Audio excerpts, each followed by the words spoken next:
I'm real revolutionary right now. Black power. Support this man, Black media. He makes sure that our stories are told.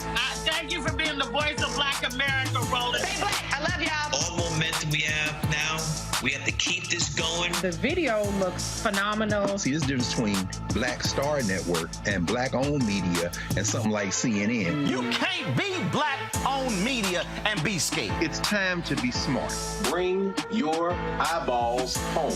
You dig?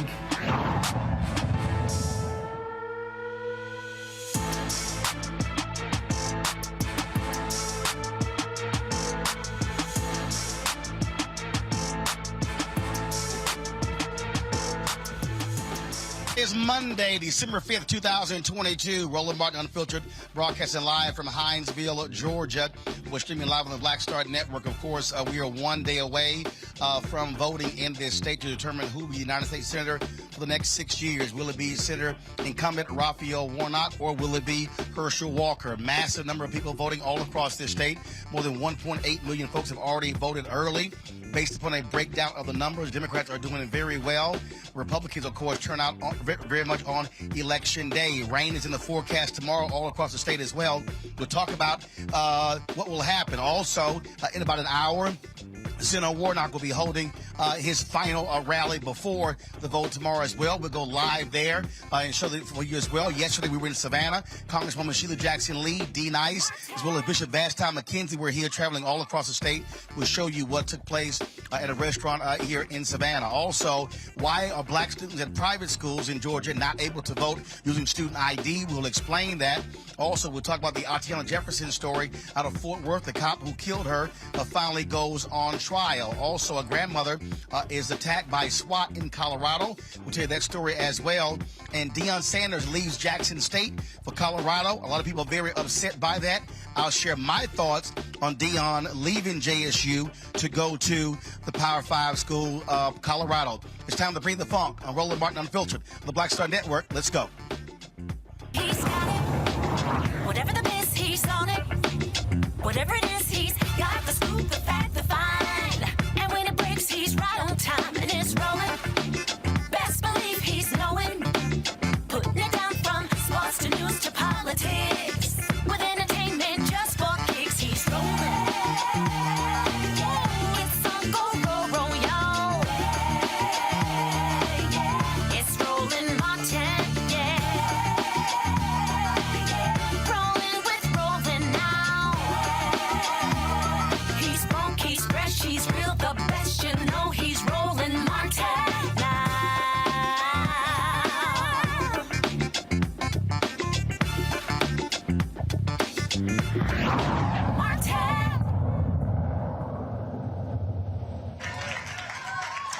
Folks, we're here in Hinesville, Georgia. Of course, we are 1 day away from voting the crucial decision who will be the next United States Senator from Georgia. For the last 2 years, Senator Raphael Warnock has been in that position. He won the runoff in 2020. He faces Republican Hershel who have fulfilled the full 6-year term, and that is taking place tomorrow. Already 1.86 million Georgians have voted early. Of course, it was Democrats who sued the state to ensure early voting could start on November 26th. Folks have been turning out in significant numbers all across the state. So already 26.7% turnout when you look at the numbers. So 1.86 million folks have voted out of 7 million voters. But the key is going to be, of course, how many people show up tomorrow as well. Rain is forecast here in Georgia. Republicans are already laying out exactly who they're going to blame for Hershel Walker losing. But the bottom line is the race is not over. The most recent poll shows Warnock 52-48 over Hershel Walker, but both sides expect this to be an extremely close election. Remember, it was very close last time. It'll be the case this time as well. So the key is going to be who turns out tomorrow in record numbers. Again, folks, last week, Georgia broke daily voting records 3 times with 76,000 voters that did not vote in the general election voting in the runoff. When you break down the current numbers right now, Warnock has a huge lead among independent voters, obviously among Democrats as well. 63% of white voters are favoring Hershel Walker. The key is going to be, what was black turnout going to be as well? Are you going to see significant numbers there as well? Remember, we were in several cities last week, and we were talking about turnout. Sandersville, for example, talked about 48% black turnout, and so the Warnock campaign is really hoping that number is going to be a lot higher. They have been seeing softer numbers in Savannah, his hometown. Yesterday, we were there at a black-owned restaurant there, Sloppy Toppy, where Congresswoman Sheila Jackson Lee of Houston, D. Nice, as well as Bishop Vashti McKenzie were there, as well as Senator Lester Jackson. Here's what Jackson, as well as Vashti McKenzie, had to say to the folks who were assembled. Voting Rights Act. But as you come to this point, there are people standing in pulpits saying, when I say pulpits, in front of microphones saying, oh, we want to crush the woke vote. Right. See, we in the United States Congress, Congressional Black Caucus, we learned from you, we started talking about being woke. Right. We'd be in meetings talking about being woke. And what it meant is to be able to be responsible to everyone, to give everyone a seat at the table. No matter whether you're a black man or black woman, no matter whether you are young or old, whether you're a child, whether you're in the Generation Z, Generation X, be woke. Yeah. And we were proud to say that. But it caught on. And we were getting too much. Right. And we won in 2020. And you did something in Georgia that no one had ever heard. What? Yeah. You put a president in and a senator. Yes. You did something that Reconstruction had taken out. Yes. And so folks are saying, we got to crush the woke vote. Y'all got to wake up. Yes. They are directly pointing their aim at the woke vote. Yes. And all the woke folk want to say is, give me a seat at the table. When I'm sitting at the table, I'm helping everybody. I'm going to get my small business. I'm going to open a private equity firm. I'm going to franchise this restaurant. I'm going to make sure that 4th grade black boys are not reading, but are reading. I'm going to talk about wealth in our pocket, housing where people need housing. I'm not going to say that your public housing is not a home, but I'm going to get you to another home. That is what I see in Senator Warnock taking his rightful seat and making it a place where we as Democrats, and some people may say, never mind. I want you to know it's real. It does make you never mind when you have a situation of people who have had to fall under the oppression of that other person who used to be president. That same person who's announced in the last 24 hours he wants to suspend the Constitution. Anybody care about your First Amendment rights to speak, to sit in this restaurant, to be able to practice your religion, to have due process, to be tried in the jury of your peers, to be able to have equal protection under the law? Suspend the Constitution. All of that is gone. And so I just want you to know, don't take lightly folks' words. Don't take lightly who the other fella is being supported by. And understand what Senator Warnock has said. He wants to be right over wrong. Not left and right, right over wrong. And what we have in Tuesday, December 6th, is that's a famous date for me because I was in the Congress on my belly on January 6, 2021. Right. 6 rang to my name. But I just want you to know that what we want is what they do not want. They believe they can take it on Tuesday because traditionally others go out to vote on Tuesday. We either forget or we thought we voted in early vote and we don't go. And so in order to shock the nation and have the world say, oh, Georgia has done it again, you've got to push the votes out of goodwill folk, no matter what background they are.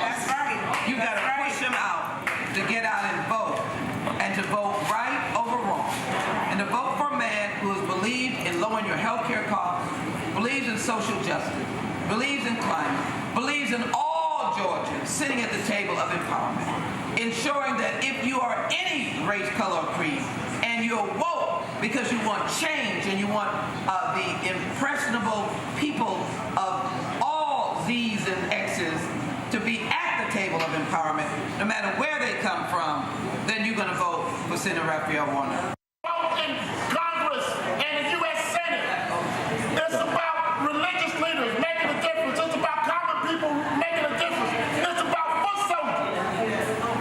But we have the bishop of the A&B Church, Bishop McKenzie, is coming here to Georgia in this restaurant to tell you that we're going to make a difference because here in Georgia, we're fired up. In Georgia, what we're what? Fired up. And Bishop McKenzie is going to tell us that it's time to go. Bishop McKenzie. Thank you so much. We just came back to Savannah one more time to let you know that you have an opportunity to make history. On Tuesday, you have an opportunity to send a message to the rest of America that democracy is not dead. No matter what you have done, they changed the laws, changed the ID, changed the polling places, changed the time. Nothing is going to stop us right now. Hello? We're not stopping. We're not backing up. So, Tuesday is the day. Tonight, text somebody. Text a friend. Text a family member. Text your enemies. Text everybody. And say, have you voted? If not, get yourself in place on Tuesday. No matter what happens. If it rains, we're going to do what? Vote. If it snows, we're going to do what? Vote. If somebody all of a sudden calls you into work, you're going to do what? Vote. You're going to vote no matter what. So, make a plan to stand in line as long as necessary. Because they have the long lines to make you frustrated, to make you go home, to make you quit. But is Georgia a quitter? No. Georgia quitter? No. Georgia quitter? No. So plan to stay as long as you can. Take your own water, take your own snacks. All right? Buddy up, get in line, and vote. We're voting for character. We're voting for experience. We're voting for a man that has Georgia at his heart. He's not in it for himself. He's in it for you. He's not in it for a title. He's already got a track record. Yes, it's for you. So what's on the ballot? Your job is on the ballot. How much money you earn is on the ballot. Your health care is on the ballot. How much you pay for gas is on the ballot. Where you live is on the ballot. All of your rights are on the ballot. Woman's right. Yes, sir. It's on the ballot. So don't sleep this election. Don't sleep this election. Tuesday we're going to do what? Tuesday we're going to do what? Tuesday we're going to do what? Vote for who? Warnock. For who? Warnock. Warnock. You got it. You got it.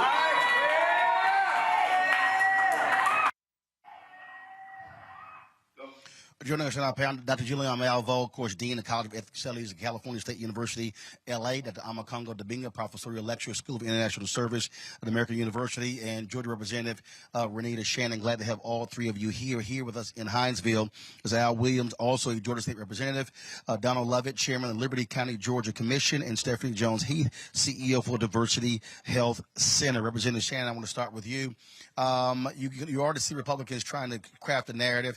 They're complaining about about the amount of money that Warnock has been spending. They've been outspending them on ads on television and radio. Also, when you look at what's been happening on the ground, he's had far more campaign events than Herschel Walker has had.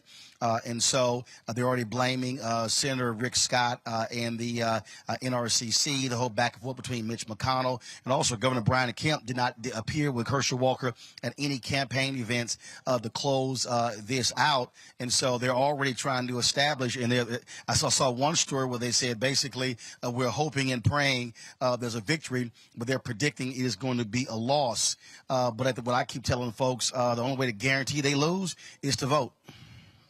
Absolutely, and you're right. What it has felt like here in Georgia is that Senator Warnock, I'm not even sure if he ate Thanksgiving dinner because he did not stop campaigning from the general election. And so he has been on the ground, and it's just really interesting because Herschel, has presented himself as somebody who is so tough and a former athlete and ready, so much energy. We haven't seen him since the November election. So folks are ready. People are ready to, let the nation know what our values are here in Georgia, and I'm very excited about it.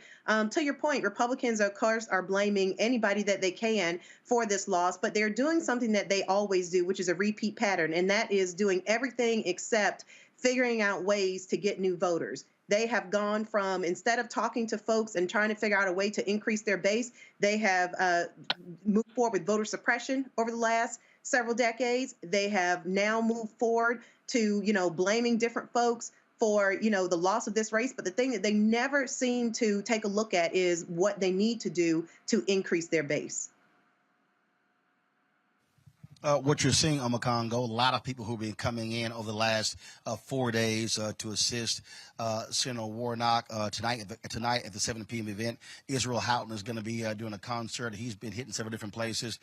D. Nice has been a bunch of different places as well. Tasha Cobbs Leonard and so many others. Jeezy will be performing tonight as well. And so just a number of folks, young, old, church folk, of course, folk with different entertainment are really descending on the state. Because as I keep saying, this election is not just about Georgia. U.S. senators are voting on issues impacting people all across the country and the world. That's right. And you've been saying that daily. And really, we have to understand all of these people who are descending on Georgia right now, we understand what's at stake as it relates to getting an extra seat in the Senate and also as it relates to having the majority on the committee so that people can really work towards helping to implement Biden's agenda. And also, hopefully, some of the things we're talking about as it relates to the Judiciary Committee and putting some pressure on the Supreme Court because of whatever it is that they're doing, because they have no ethics and they're bound to nothing. There's so much that can be done by having that 51st senator. But I also have to say, Roland, I'm so proud of the work that we're doing in terms of showing out and showing up and, donating money, as you've been talking about, to the organizations on the ground, doing the work, Black Voters Fund and the like. But we also have to remember that we never should have been here in the first place. We never should have been here in the first place. I heard just today that over 70,000 people who didn't vote in November voted now. If those people came out, we wouldn't have to be in this situation. So we can't keep taking these situations for granted. We should have knocked it out on November 8th, but hey, I'm so glad of what we're doing now. But we can't drop the ball after this is done. We have to use this energy that has been brought to the table right now to continue fighting, because the Republicans, they clearly know that they have no argument. Clearly, this is also a referendum on Trump to let people know at the end of the day that pretty much most of his candidates, except for Vance, basically didn't win. I guess you could talk about Johnson, I guess, a little bit. But really, at the end of the day, this is a referendum on Trump. Mr. End the Constitution, terminate the Constitution. Trump wants to be president again. So really, right now, we got to seal the deal tomorrow. As they said, rain, sleet, or snow, we got to get out there. And I know all the news have been talking about, it's heavily favored, the Democrats with the early voting. But really, at the end of the day, that's what they said in 2016 with Hillary Clinton. And we saw what happened then. So let's keep up the fight and let's win tomorrow. One of the points, Julian, that I keep making also is that we do have to completely change how we engage Black voters when elections are taking place. Because if you look at numbers, if you're looking at 45, 48, 49, 50% turnout, the reality is if Black voters in various counties, not just in Georgia, but we could talk about Mississippi, Mike Espy lost by 65,000 votes. Cindy Hyde Smith, there were more than 65,000 Black folks who never even voted in that election.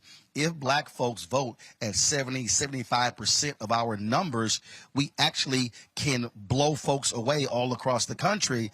And so there has to be a different level of voter engagement when the election is not taking place. So when the election does come around, folks are ready.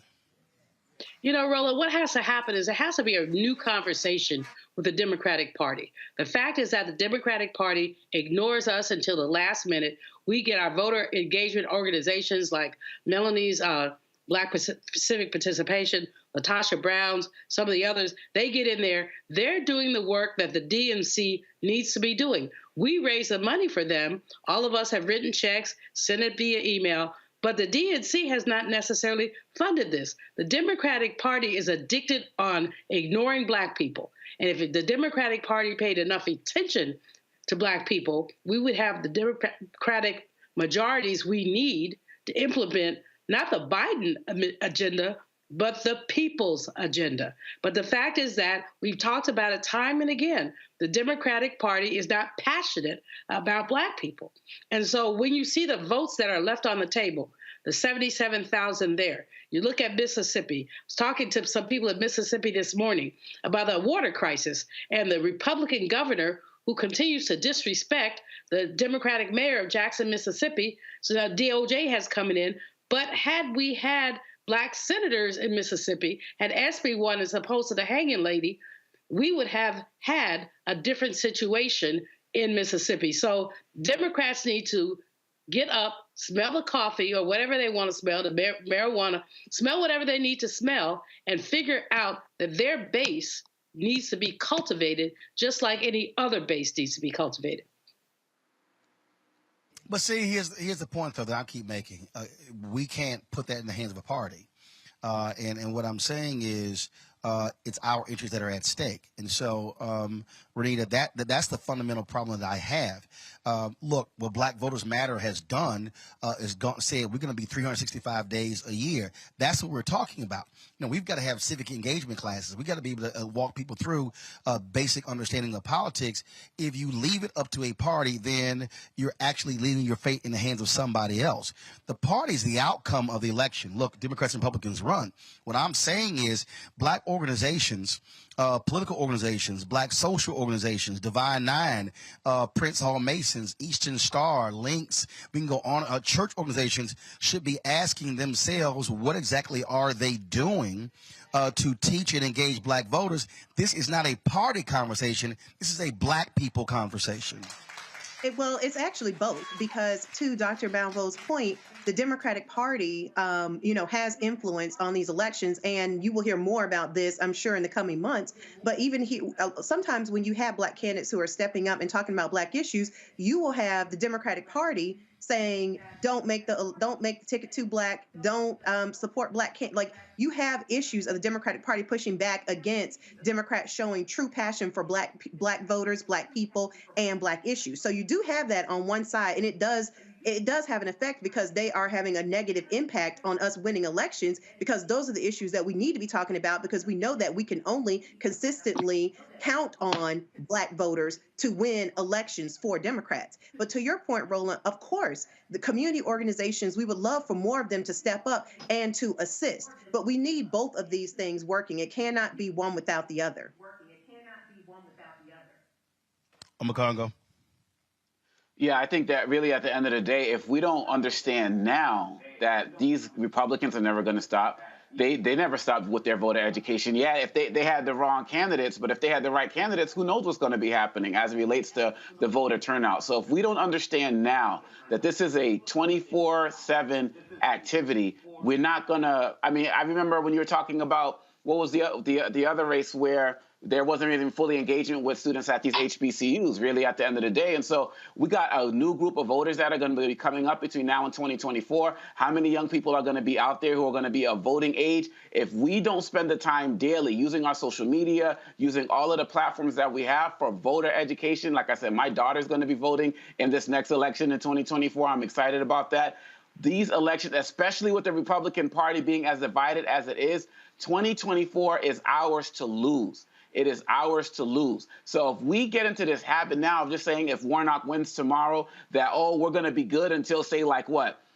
the fall of 2023, it's a done deal because you can bet that the Republicans are doing their best effort to regroup right now and already learn from their lessons. Like you said, they're already acting like Hershel Walker already lost. They're on to the next thing. We cannot win tomorrow and get complacent because we're going to set ourselves up for 2024 and more losses. And that's going to really hurt all of the things that we've been able to accomplish so far. So like you said, our fraternities, our businesses, our churches, all of our religious institutions, our community centers, we have to stay committed to talking about this and doing this work 24/7. It is on us first and on everybody else secondly as it relates to engaging in what's best for our community by picking our leaders and not letting them pick them for us. Mm-hmm. The reason I frame it this way, because again, when you look at numbers, first of all, African Americans who are 65 plus more identify as Democrats. They also vote higher than anybody else. When you start going down 55, 45, 35, when you get to 18 to 35, those are the lowest. First of all, those people who less self-identify, but more importantly, they vote at the lowest numbers. And so there has to be a level of engagement between elections, because here's the piece. You got to get this runoff right now. Look, you still have next year in different places, gubernatorial races, state rep, state senate, school board, DA races. There are elections every single year. And so this has to become a norm, a practice, and not so simply only focusing in presidential years or in midterm years. You know, Roland, one of the things that's challenging. One of the things that's challenging is the fact that they've taken civics education out of our schools. And so really it is upon, as both Renita and Omokongo have said, upon us to do the work to educate our young people.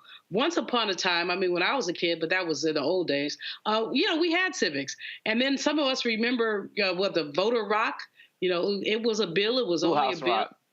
Schoolhouse rock, yeah. But there was a premium attached to voter education. Now there's a premium attached from those people to voter ignorance. They would prefer for our people not to know. So this really is a mandate, as you say, every year in November or sometimes in June, depending on where you are, there is some form of an election. Even it's an election for tax collector, dog catcher, something. What the issue we have to do is to make sure that our young people understand what's at stake. One of the things that happened very nicely in this midterm is that the full Republicans, at the Supreme Court rather, same thing, full Republicans, basically did Dobbs, and that energized young people, especially young women. Now we can't have a hot button issue at every election. What we have to have is educators saying, this is why you do it, this is what you need to do. Our NAACPs need to do more of what they used to do. I don't know that they do it so much anymore. Our churches, many of our churches are extremely engaged, especially with Raphael Warnock in there, Freddie Haynes doing his work, so many other ministers, my own pastor, Reverend William Lamar at Metropolitan AME Church, basically dealing with this work. But it has to be a national mandate from Black people, bottom up. It doesn't have to be. I love the fact that Vashti is there, my Sora and my sister. I love Sheila Jackson Lee doing her preaching and her teaching. But you can't just bring out the big guns. You've got to have the school teacher, the pastor, the neighborhood guy, the barbershop, the beauty shop, talking about voting. That's a mandate that we have to have. I cringe at the notion that we could have done this in November if some of those votes that stayed home had come out. And that's a lesson for us, for all of us who say that we believe in freedom. So what are we doing about it? Representative Williams here in Hinesville, what has been happening in this city, in this region? Have you been seeing the level of voter engagement, and what do you expect the turnout, the overall Black turnout, to be once all votes are cast from this area? The enthusiasm is here. I've never seen it this high for your runoff before. We voted strongly here, but I agree with much of what is said. We need to increase our vote by about 25%. We are one of only two blue counties in all of Southeast Georgia. That's Chatham and Liberty. But one of our big problems, if I might piggyback, we don't have enough preachers that talk about the issues year-round. We can count the preachers. And everybody wants to raise tithes and nobody talking about saving homes. And until we do that, we're not going to see a real significant increase in the vote. Because I don't care how many organizations you've got, the vast majority of these black folk go to church somewhere. And when it doesn't happen there, it does not happen. And we should not wait. Now, I agree, Democratic Party got to get off their laurels and start dealing with issues and dealing with them positively. But here in Liberty County, it's not if we're going to be blue, but how blue are we going to be? We've got to pick our percentage up. Stephanie, your thoughts on this, and also in terms of look, healthcare has been one of the biggest issues, not just in this state but elsewhere. But is that truly resonating with black voters here? I think for a lot of the patients that we see in the clinics, and I know healthcare is one of the biggest topics for us and what I focus on, because we did not expand Medicaid here in Georgia. So for a lot of people, they don't understand and make that connection, the importance of voting and who you have in office fighting for those things around health care, like your medication programs right now. A lot of people have high copays, high deductibles, and different things like that that they can't afford to pay. So who you have in those seats representing you, how important is health care to them? Because we get too many people that come through the doors. They don't look like us, but they don't have health care either. But they don't care, but they still show up to get the services. So we have to realize as a community, as a race, as people, that we have to put people in positions that are going to make the decisions that best benefit us. And that might look like something where you have to educate people that come through the door of the health centers and different places where you're at, but you have to educate people on the impact that they're having if they don't show up to vote. Donald? Just being in this room today, I was pleased to hear from a mother who said that she ensured that her young family members voted. Another mother over here somewhere said her college kids that came home, they were trying to ensure that they voted. We need to have more and more and more of that. I've got a grandson too, that gets to say it, but if I don't remind him, so they're not paying attention. And I'm not sure what the answer is to get that demographic to pay attention. Tell them no check, no food, no vote. Tell them, sure, I need proof that you voted. And with my grandson, he's at Augusta, and they have an African American club. He's involved with all that, but a lot of work to be done. A lot of work to be done. So it's incumbent upon us as parents and grandparents to make sure we push it. So thank you, parents, for doing that, for pushing it. We got to do that. They don't have the experience we have. Y'all know that. So we have to help them to embrace where we are now. In Liberty County, we're a little bit different, Roland. We're a little bit different. A great history of being active and engaged. Representative Williams gave me some stats of that. In 1946, I think it was, more blacks than whites registered to vote in Liberty County, Georgia. In 1946, I didn't say 46. So we have a history of being engaged, and that's why he said we're blue and going to get bluer. But I think we have the responsibility, whether we want it or not, to really push and work with our younger people. I mean, look, you might start in middle school or wherever. Somebody mentioned civic classes. I see, I go all the way down. So you keep saying get bluer and bluer. I'm trying to say get blacker and blacker. Blacker. If you get blacker and blacker, you will get bluer and bluer. Well, you're in a county that's pretty black, my brother. No. You got, see, here's my deal. We may have black numbers, but I want to see black numbers translate to black votes. Gotcha. And so, because we've been in Swainsboro and Statesboro and all the different places, and I'm sitting here in the city, 65% black, never had a black mayor. And then other places are talking to them. And again, when I look at numbers, and that's what it boils down to. To me, it's an absolute waste to have 50 and 55, 60 and 65, 70% black cities, but the turnout is 40, 35, 40, 45. We've been dealing with Louisiana, significant black numbers there, and you had 28, 30, 32% black turnout. Numbers were abysmal during early voting. And so what we keep reiterating is that we literally are leaving our power at home But then we turn right around and say, well, we don't have this, we don't have this, we don't have this. Well, voting is political power, which deals with economic power. And so what I'm saying is I think what has happened is we are not making the proper connection where everyday folk who don't live and breathe this can understand what that means. Because when they say, well, my vote doesn't matter, no, it does matter. Let me walk you through that. Every cause needs a champion. And I'll say this, I think Stacey Abrams was such a champion for the cause of voter engagement. Yeah.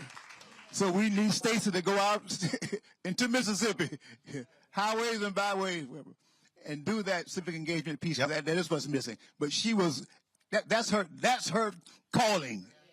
That is her calling to do that. I'm not sure what her future political plans are. I'm not trying to crash her dream, but her gift to me is civic engagement. I got you. And so I think what we're seeing again all across the country, that has to be the case.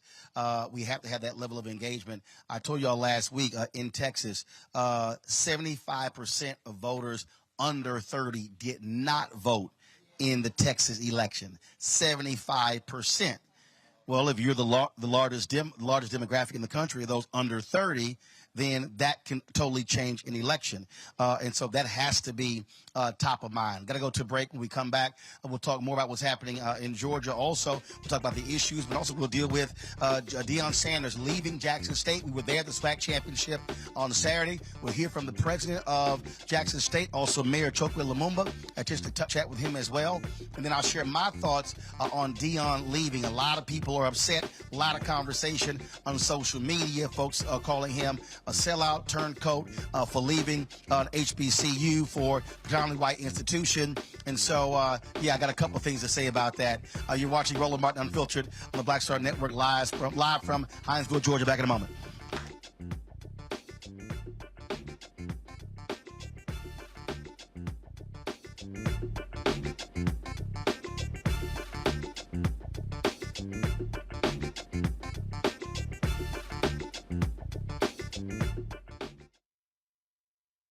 Is it just me? Or does it feel like we've been here before? The whole country's finished voting, and only us left. You'd think Herschel Walker would want to explain what he'd do in the Senate if he actually wants to represent Georgia. Instead, he repeats the same lies, trying to distract from what we all know is true about him. But I think Georgians will see his ads for what they are. Don't you? I'm Raphael Warnock, and yes, we're doing this again. That's why I approve this message. On the next Get Wealthy with me, Deborah Owens, America's Wealth Coach, inflation is on the rise. Interest rates are high. Can you still thrive during these uncertain times? On the next Get Wealthy, you're gonna meet a woman who's done just that, living proof of what you need to do to flourish during these uncertain times. These are times where you take advantage of what's going on. This is how people get rich or richer. That's right here on Get Wealthy, only on Black Star Network. Mama always said all skin folk ain't kinfolk. Georgia, we don't need a senator who's against reparations. Reparations teach separation. Slavery ended over 130 years ago. We don't need this. I work with many police officers. And we sure don't need this. I want to be a leader like him. Walker wants to be like Trump and will fight harder for him than he will for us. We don't need a Walker. Paid for by Black Voters Matter Action PAC, not authorized by any candidate or candidates committee. Next on the Black Table with me, Greg Carr, we welcome the Black Star Network's very own Roland Martin, who joins us to talk about his new book, White Fear, how the browning of America is making white folks lose their minds.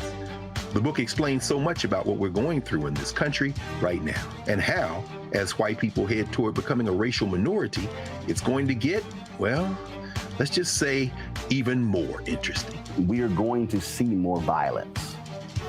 We're going to see more vitriol, because as each day passes, it is a nail in that coffin. The one and only Roland Martin on the next Black Table, right here on the Black Star Network. Hi, I'm Vivian Green. Hey everybody, this is your man Fred Hammond, and you're watching Roland Martin, my man, Unfiltered.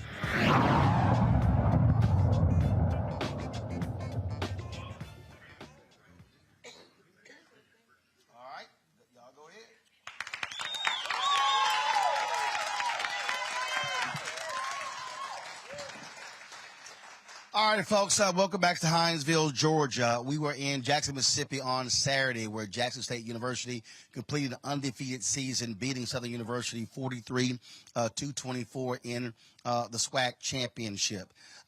It was a packed crowd, but what a lot of folks were talking about and concerned about was whether or not head coach Deion Sanders, who's been there 3 years, is going to actually stay there or leave. Well, later that night, it was confirmed when he met with the players that he was indeed going to be leaving Jackson State for the University of Colorado. This is what he had to say to his team when he told them personally about his decision.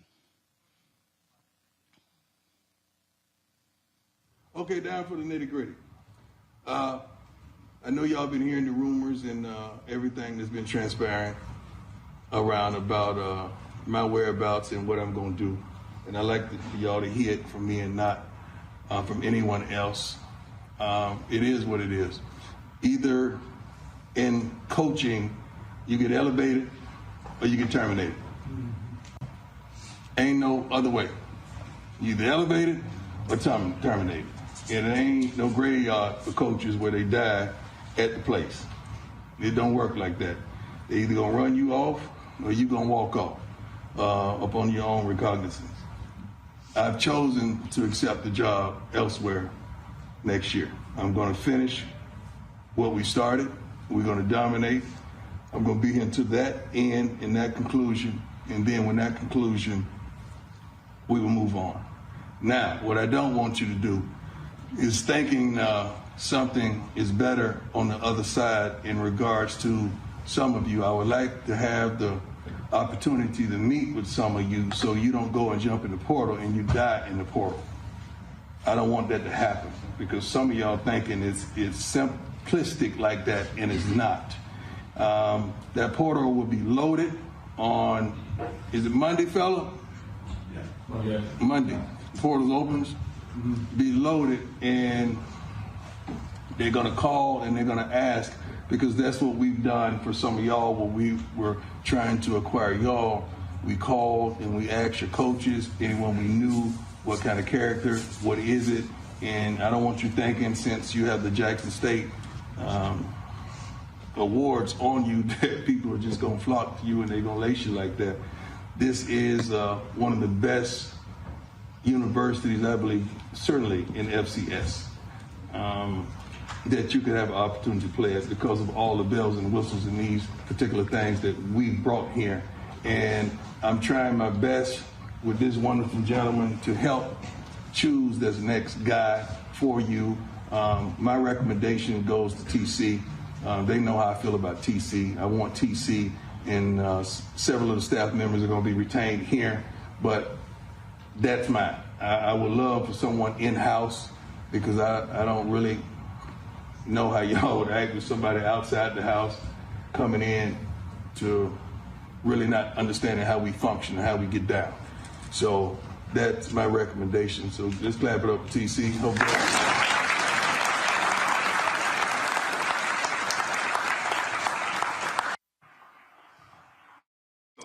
A lot of unhappy faces there. Obviously, Deion Sanders was a huge advocate of folks coming to Jackson State.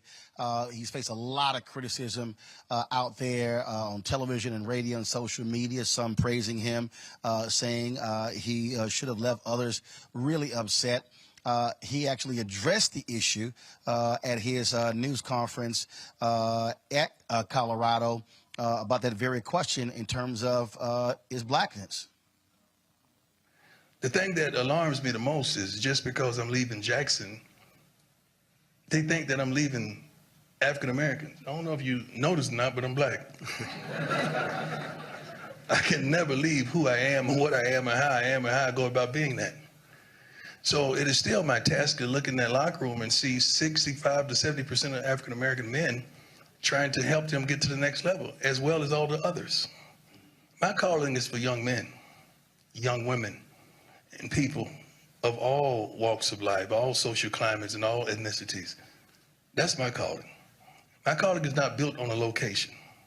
It's built on a destination. Now, that was good. You're supposed to clap for that. Darn it, that was good. You give me some of my good stuff. We just getting started. I already went in the bag, baby. Let's go. We were, of course, like I say, in Jackson, had the opportunity to talk with the president of Jackson State University about this season, but also about what life would be at Jackson if Deion chose to leave. Here's my conversation with him. All right. First of all, Mr. President, just one hell of a year for your team. Right. Great year, undefeated. Looks like we're headed towards another SWAC championship. On to Atlanta. It's been a wonderful year. Talk about the level of excitement that has been around this program with Coach Sanders being here for this has been his third season. It's been great. You know, he's really elevated the excitement level. This has always been a wonderful program. We've always had amazing fan support. But what we've seen is what happens when you bring in a coach committed to excellence, ignite our fan base, combined with the great JSU fan base, and you see everything you see here. Have you also seen an overflow in other areas as well? I've been interviewing the alumni president and others talking about the impact, again, with the level of attention that's now been on Jackson State. Well, good publicity is always good for an institution. So we have seen the impact in terms of our enrollment, just the positivity surrounding Jackson State University, our football program, academic programs, despite some of the challenges that we face with the city, water crisis and all. What you've seen is just an overall elevation of Jackson State University. One of the things that we were, of course, broadcasting with General Motors from their activation there. What have you seen from corporations? I've been saying since the death of George Floyd, have been this renewed emphasis. Have you been experiencing that, a different level of conversations and commitment from corporate America? Yes, look, there hasn't been a week that's gone by that we haven't had some engagement with corporate America, wanting to invest in our university, wanting to invest in our students, internships, job placements, fellowships, all of those things, scholarships, all of those things matter. So it's been great. We want to see that continue. This is not just the moment. We talk about the HBCU Renaissance, the moment. We've always been here. We want to see that continue. You also have this criticism of some places like North Carolina A&T and Tennessee State where they're doing well. And it's like, what are you doing? They're attracting the students. Look, I haven't had that problem yet. Look, we're doing well. We want to keep doing well. Our alumni, our supporters, our state, all want to see JSU do well, and we're going to continue to elevate at Jackson State University. Obviously, there's a whole bunch of tension surrounding whether Coach stays here or not, so are you prepared for that next level if he decides to leave? We're always prepared. There's always a plan in place at Jackson State University. The same focus, the same drive that brought him here, it will help elevate us to the next, so we're looking forward to great seasons ahead at Jackson State University. All right. I appreciate it. Thanks a lot. Thank you. I appreciate it. Mayor Chokwe Lumumba was also at the game. We had a chance to chat with him about that very issue and a couple other things happening in Jackson. Here's that conversation.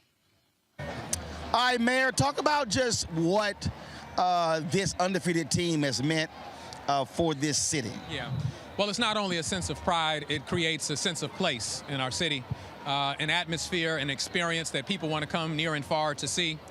We're very proud of not only Coach Sanders, but the young men who have given their all in order to achieve the success that they've achieved thus far. And I think it's a moment that speaks beyond Jackson State. It's an opportunity. It speaks to the real opportunity that exists for HBCUs across this country. And obviously, when you have folks who are coming to this stadium, filling it up, they're in hotels, they're eating in restaurants, and so that's an economic boon to the city. Absolutely. I tell everyone I didn't go to Jackson State, but I'm the biggest fan because it's good for business, right? So we're very proud of them. As you said, heads in beds. It's an economic boost for our city. And so that's why we have to keep this tradition going. Make certain that the experiences that I had as a young child and many people speak of over the years are the ones that we can promise our children going forward. Now, obviously, you talk about what Deion Sanders has brought, the level of attention. I mean, I'm sure your media trackers are showing the mentions and a constant conversation of Jackson, Mississippi being talked about nationally. Absolutely. It's really put Jackson in the spotlight. an opportunity to discuss the good and bad that the city faces. No city is without challenges, and so we appreciate having a platform to not only build on our good, but to correct our bad. And so we're grateful for what he's brought. And so this is a spirit and a moment of gratitude for us. We're really grateful for what we've been able to accomplish and experience here. So a lot of folks have been, we were on the plane flying. A lot of people kept stopping me. Is he going to stay? Is he going to go? They were going back and forth. It's a whole bunch of folks praying that he stays. Many folks thinks he's already gone. Just your thoughts on that. Well, fortunately, I'm grateful that he and I have had an opportunity to interact and sit down to dinner a few times. And so prayerfully, he knows how much value he has from the city, how much value we hold in him and his family and what they've meant.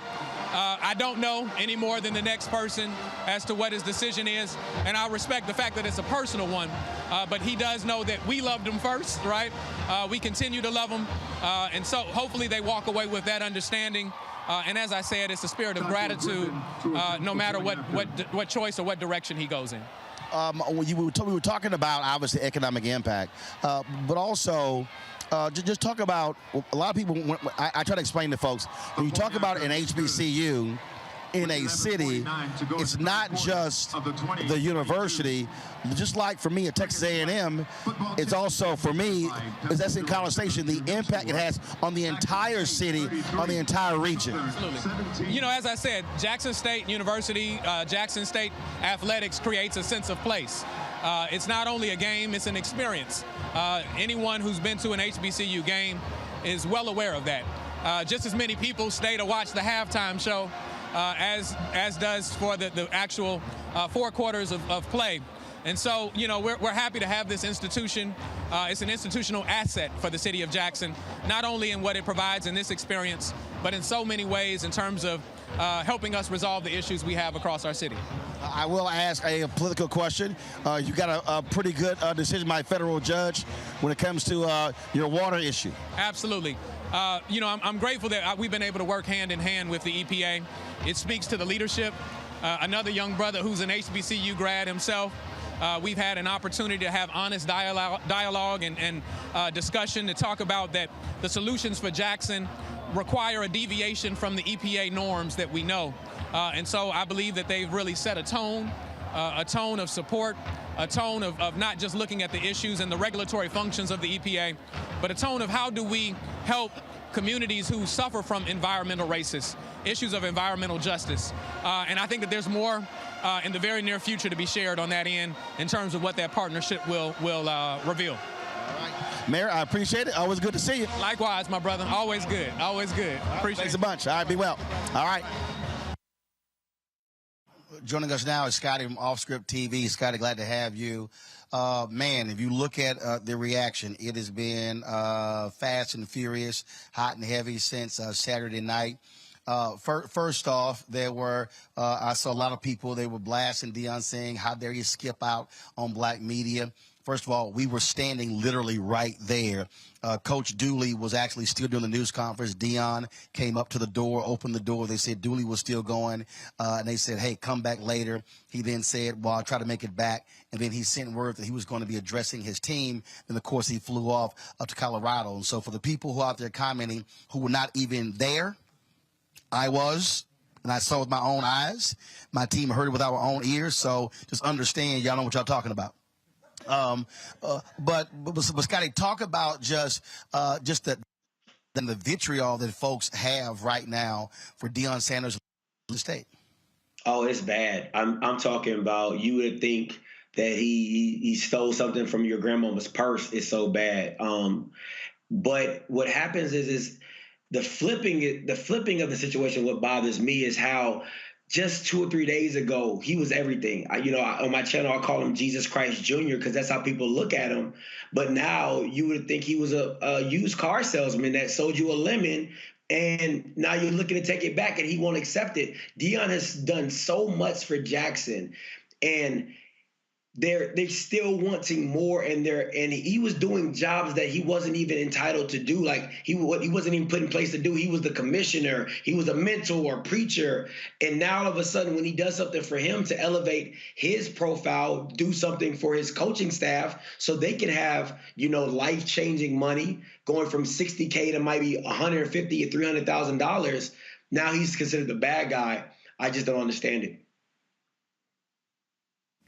I've had people say, look, he has enough money. Why does he need more money? Well, first of all, I ain't never heard nobody ask that question. I mean, trust me, I've heard all of that. The other thing that jumps out again is when I listen to it. I mean, he's been called a sellout. Others have said, well, he sold a bill of goods because he was talking about building up HBCUs and why can't people come to HBCUs. Others have said he had no shot. Jackson State gave him a shot when nobody else gave him a shot. Well, he delivered. The team went 27-5, won a SWAC last year, lost in the Celebration Bowl, came back this year 12-0, and the favorite to win the Celebration Bowl. He plans on coaching the game on December 17th. You know, so it's not like Jackson State did not benefit from Deion being there. The funny thing is, though, the eyes are all on Deion because Deion's the public figure. But what really needs to be dove deep into the subject is the president that you had the interview with. What was your part to play in Deion leaving? I've talked to Deion's camp, and they said they had numerous of times where they were trying to make progress, innovation, that the president stopped them, that the president had a beef with Deion, that they didn't see eye to eye on a lot of issues. So he might get on a public platform. He might talk to you and say that Jackson State is going forward, but he was the one hindering its progress even more, and that made it even more difficult for Deion to want to stay. Because if you're the person bringing all the attention, all the resources, and you're constantly battling in-house with your student, with your university president over how you're doing it, at some point somebody's going to get tired of it, and then they're going to go where they feel they're going to be wanted. I've talked to folks at Jackson State. They said that wasn't the case, that Deion got all the support that he needed as well. But here's the deal, Scotty, and this is the thing. Coaches leave. Coaches leave all the time, and I think that a lot of people in their minds, they thought he was going to be there 5, 10, 20 years, but he actually said when he first got there, he would entertain other offers. I'm trying to understand why anybody would be shocked that he left. Listen, let's just keep it a buck. With black people, we hold on to what we want to hold on to, and we hear what we want to hear. When Deion first came down to Jackson, he specifically said that God called him down to Jackson. He accepted the call and the charges and everything that was supposed to be in place for Jackson, leveling the playing field, bringing our kids back home. So when you hear all this and you get linked and sucked into the message, and then the person leading the message then goes off and goes to the PWI that you were just talking about, that you were trying to take kids from, and now you're going to be taking the kids that you brought to Jackson with you. Yes, you're going to have a pushback on what they feel is right. Now, do I feel like it's 100% his fault? Absolutely not. But do I think he still should get some backlash for pushing that message and then doing what he's done? Absolutely. But it's a catch-22 because he's done so much that I do feel like he's allowed to leave. Well, again, it is, Jackson State has not made an announcement who's going to be replacing him. He offered up who he thinks should replace him. And it's very interesting. I hear a lot of people out there that they're talking about, they say, well, this is one of his critics. Well, he only helped Jackson State. He didn't help the other HBCUs. I've had conversations with various execs, corporate America, and in media. The reality is, you're going to see new TV deals that are going to be coming out for CIAA, as well as, of course, your SWAC as well.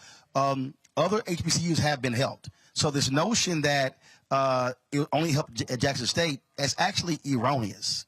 You focus on this a lot. You cover this. Your assessment when you hear people say, well, he didn't elevate all HBCUs. He just only elevated himself in Jackson State.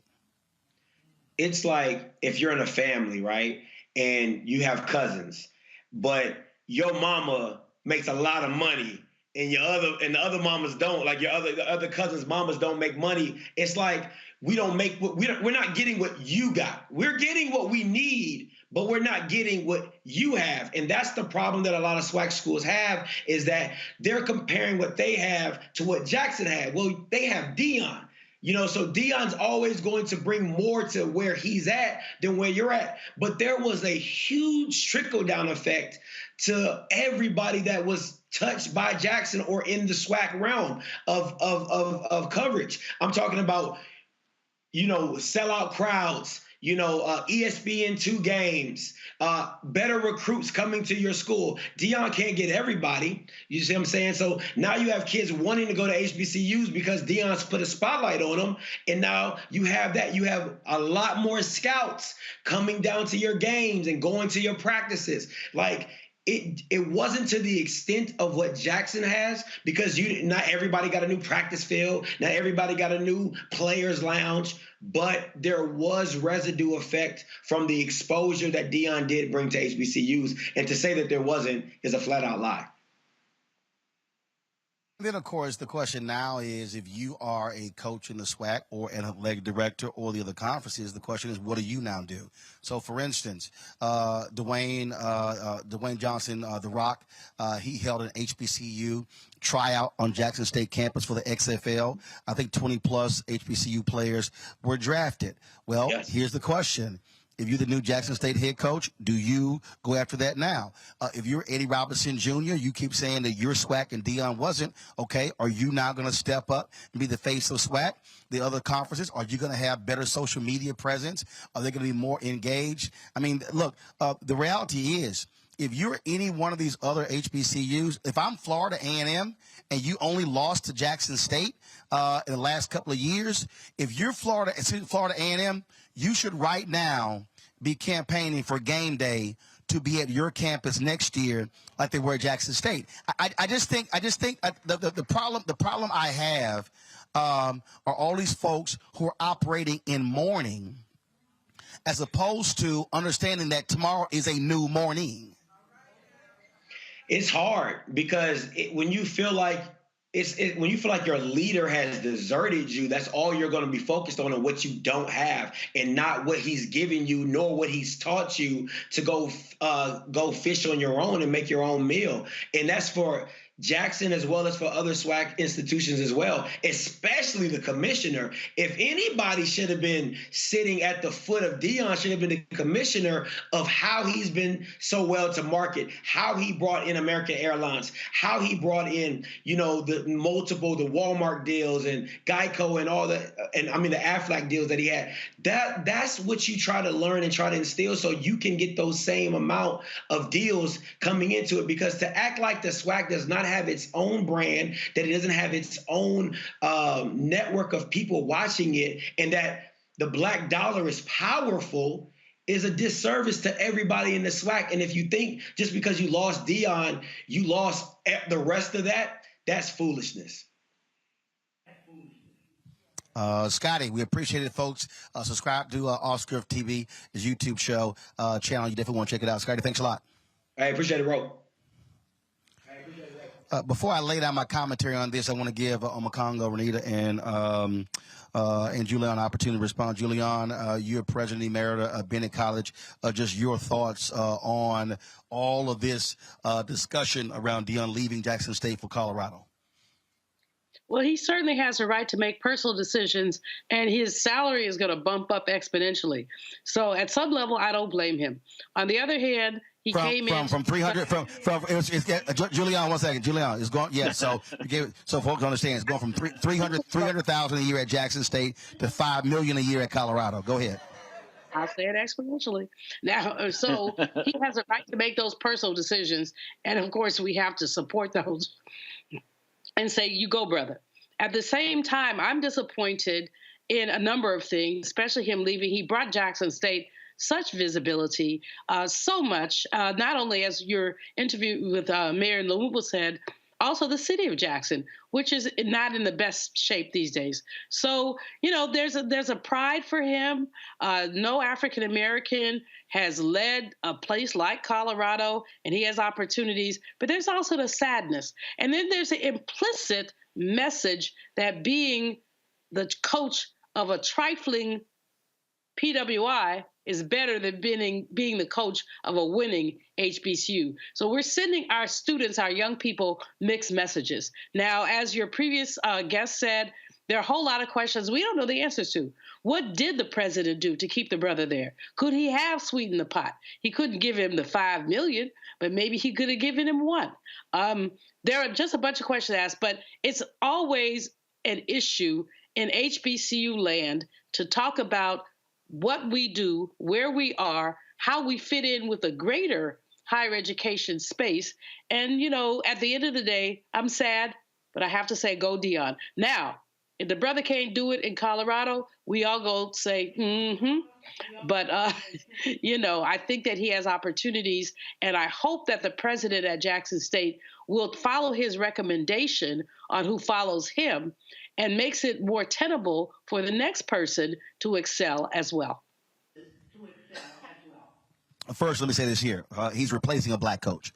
And in fact, Colorado, I think Deion is going to actually be the third black head coach in Colorado football history, so he's not going to be the first. Omokongo, your thoughts?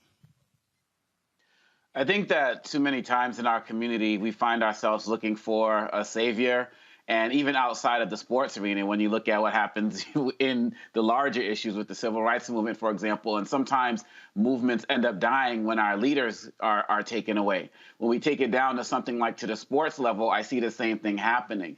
And I think that rather than put all of the emphasis on one person, we should be looking at mimicking the culture that was created, the culture of winning. And that can continue regardless of who the figurehead is. Throughout history, we've had too many instances of people realizing that when it came to black people, whatever we're talking about, just remove the figurehead and everything else dies. As Scotty was saying, there was a lot that Deion did for HBCUs, coming out of his own pocket for things. And quite honestly, given the fact that he did so much of that out of pocket, who's to say? I believe that he's going to continue that support now that he's making more money.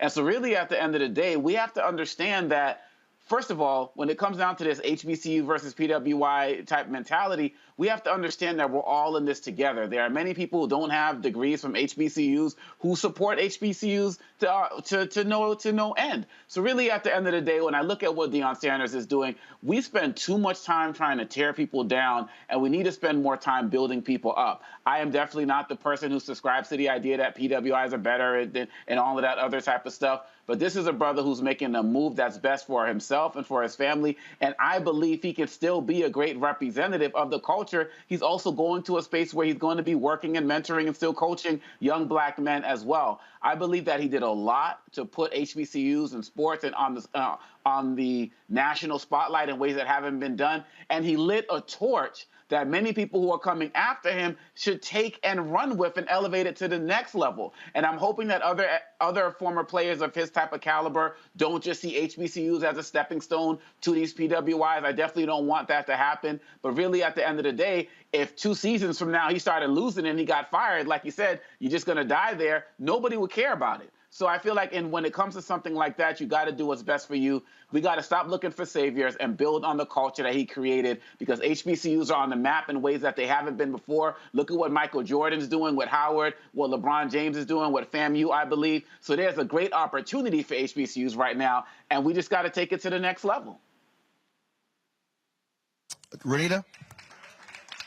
Yeah, I hope that there is actually more to this story than just that he left for money. He spent a significant amount of time in his press conference talking about the difference between being runoff and walking away. So I'm hoping that there's more to the story. And the reason why I say that is because what he is doing is supremely disappointing. And it's disappointing because he spent so much time waving the flag hard that you can have a great football career choosing an HBCU. You don't have to go to a PWI. So he spent a lot of time bringing attention to himself, attention to Jackson State, and he spent a lot of time bringing attention to that message. And what he was doing there was so magnetic that it was reaching people who don't even watch college football. Everybody was, enjoying what he was bringing to HBCUs, universities that had folks who didn't even watch college football considering maybe starting to watch because of what he was doing. And so the reality is, when you are a public person, and I'm sure Deion knows this, when you have gone really hard with one message and then your actions show something different,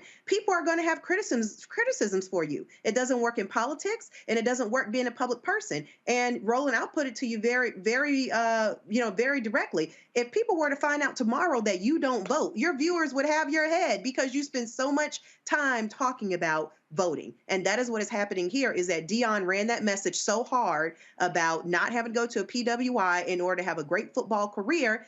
And this is what he does now. And I think had he not run that message so hard, people would not care. This wouldn't be happening. This wouldn't be a conversation. Or if he were leaving Jackson State to go to another HBCU, I don't think we'd be having this conversation. We're having this conversation because his actions look like they are exactly what he has spent the last months or so preaching against. But it's his life. He can do whatever he wants. I mean, it's his life.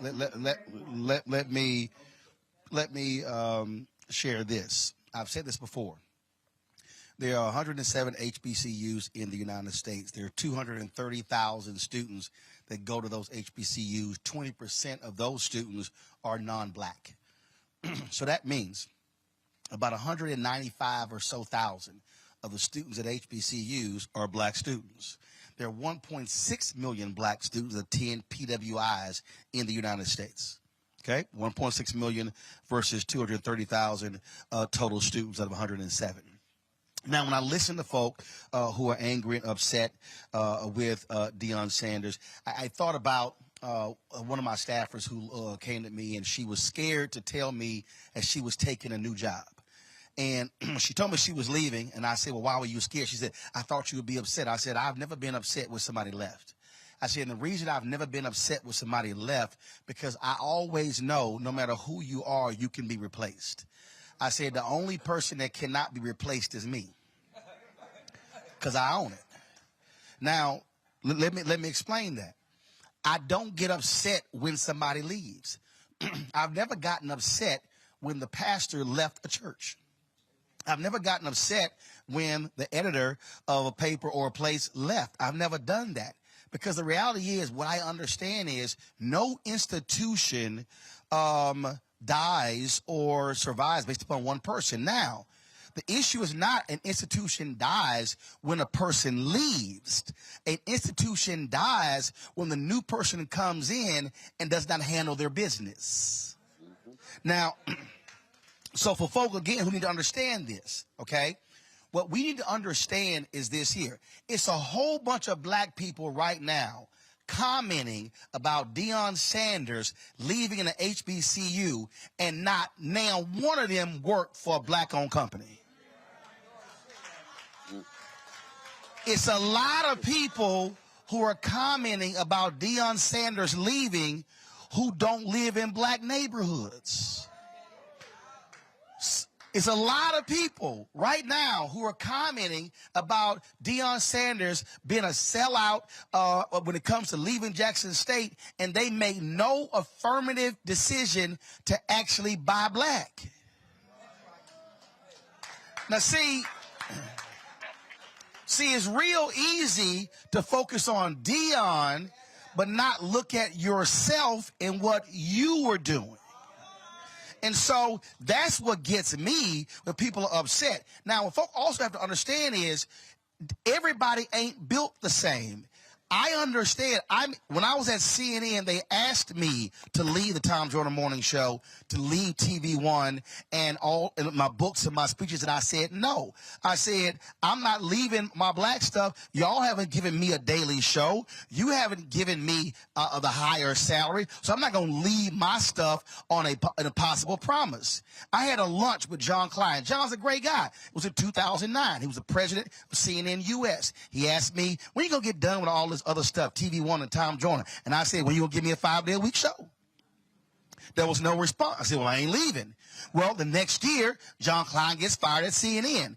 I don't leave CNN until 2013. When I left CNN, I still had TV One, Tom Jordan, and all my other stuff. And so everybody out here is not committed specifically to working in black institutions. And that's fine. There are black people right now who are in media, who work at ABC and NBC and CBS, and they want to work in mainstream media. They are not committed to working in black-owned media. I made a conscious decision to do so.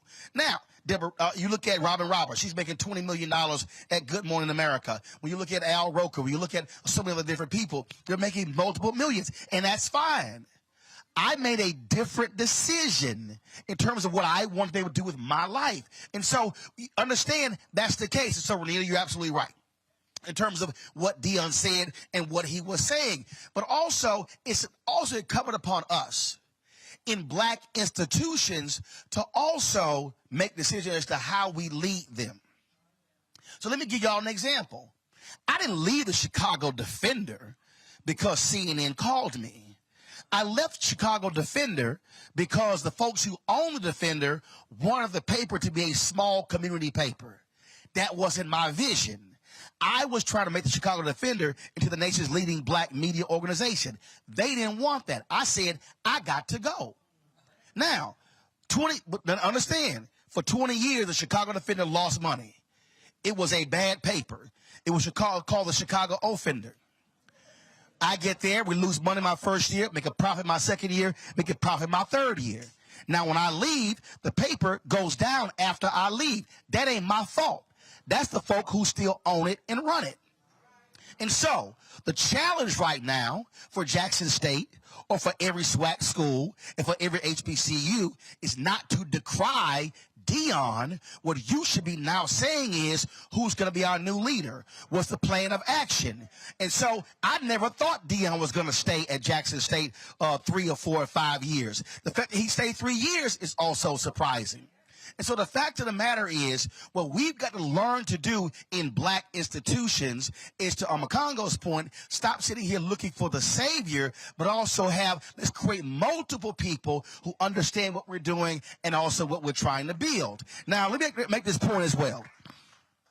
And so I made a point about giving. And so a lot of people came at me, well, how you trying to equate, black giving and the national average for universities with giving is about 7%. And so these schools are doing this. And Jackson State's giving, according to the president of the Alumni Association, I interviewed Saturday, is at 13%.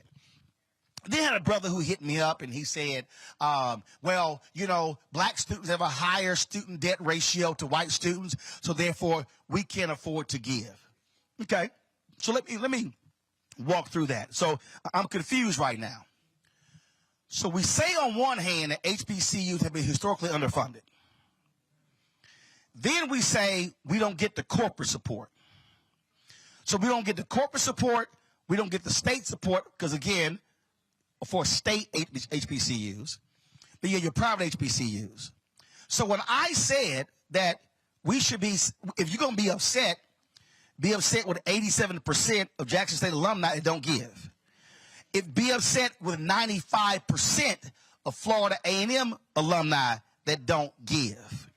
And go down the line. Claflin has the highest giving of any HBCU, and it's around 50+%. Then it's Spelman and the others. Morehouse's number, very low. Howard University's number is under 15. Now, when I criticize the giving rates, again, folk came back at me, Nicole Hannah-Jones and others, well, here's the average. I don't want to hear a damn thing about the average. Because when I say giving, I'm talking about a penny or higher. So when I got hit with, well, you should not equate the two, actually, I should.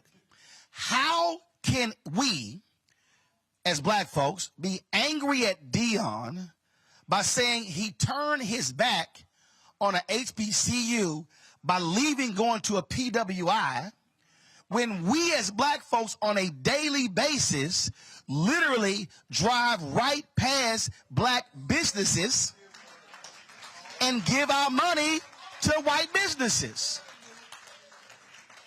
See, I'm trying to get y'all to think much bigger and broader.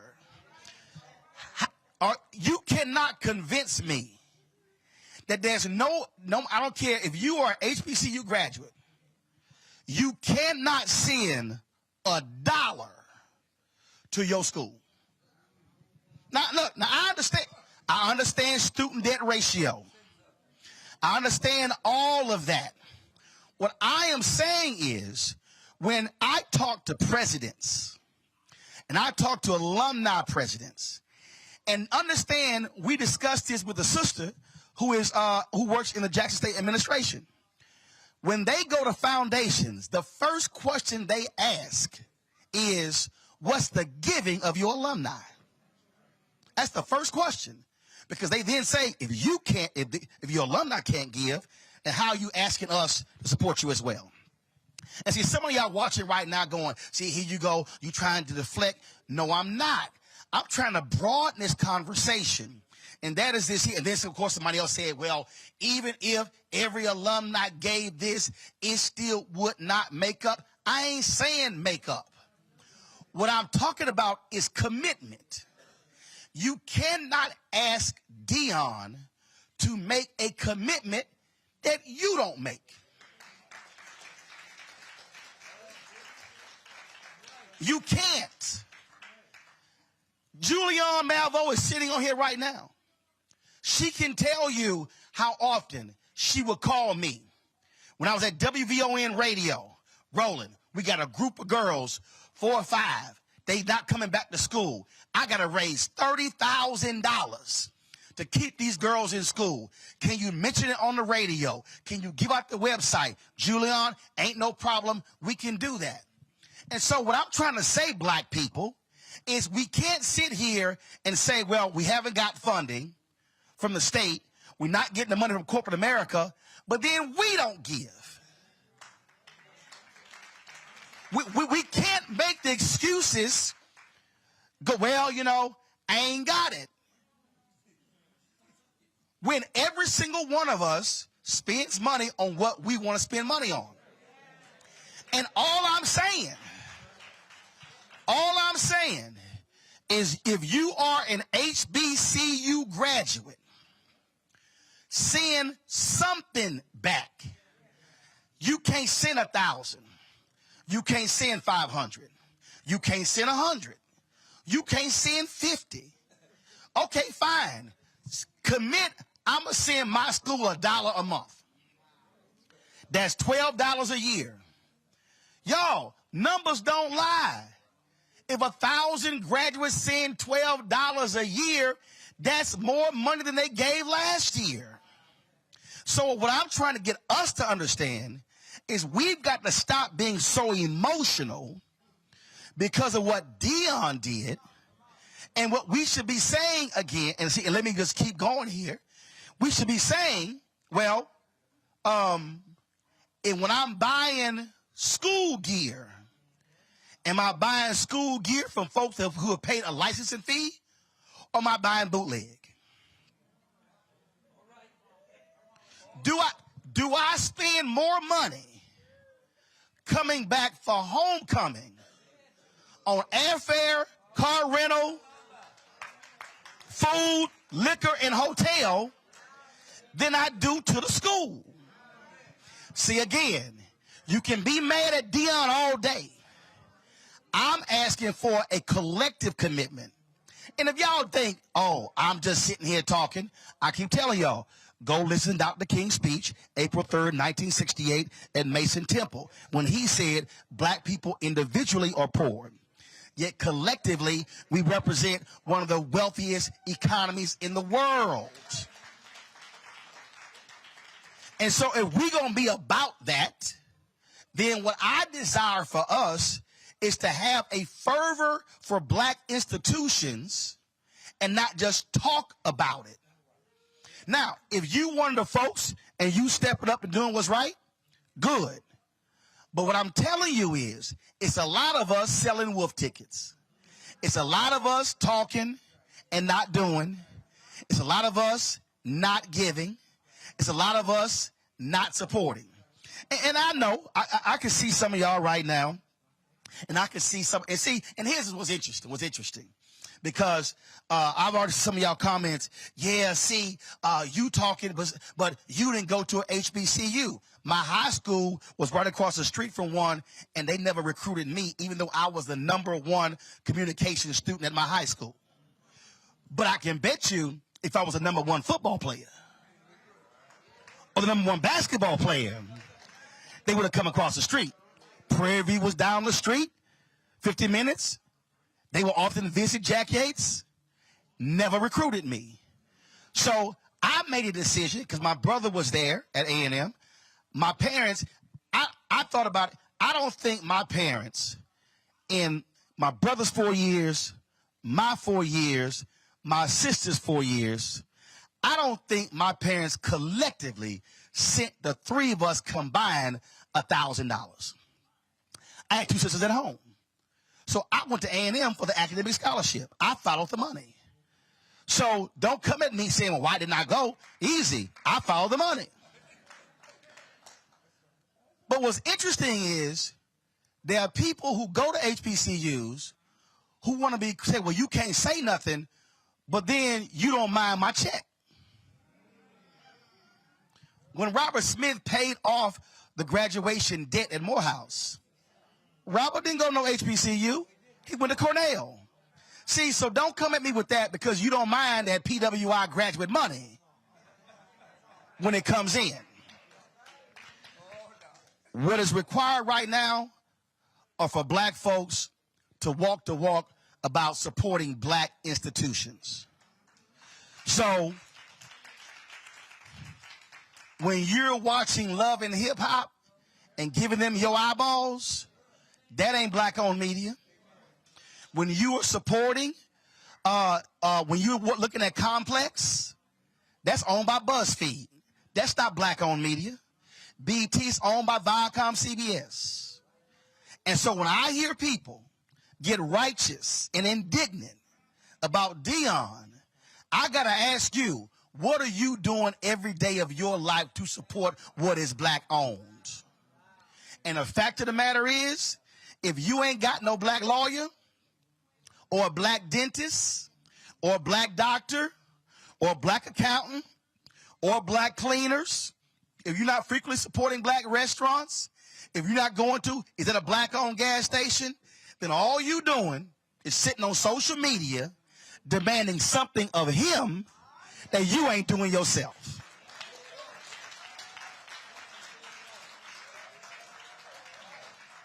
And if you want to talk about black institutions and voting, if you ain't sending no check to Black Voters Matter or New Georgia Project or Georgia Stand Up or on and on, then what you're doing, again, is complaining and hoping somebody else do something that you can't do. So Deion goes to Colorado. Deion, good luck. Whoever's the next head coach at Jackson State, good luck. I'll be at Jackson State's campus giving the commencement speech on Friday. And I'm telling y'all right now, I'm going to say the same thing to the graduates there. If you love Jackson State, if you love Mississippi Valley State and Alabama A&M and Alabama State and Texas Southern and Bethune-Cookman and Florida A&M and Morgan and Howard and Morehouse and Spelman and Paul Quinn and Wiley and on and on and on, if you actually love it, show it with your money. I'll be right back.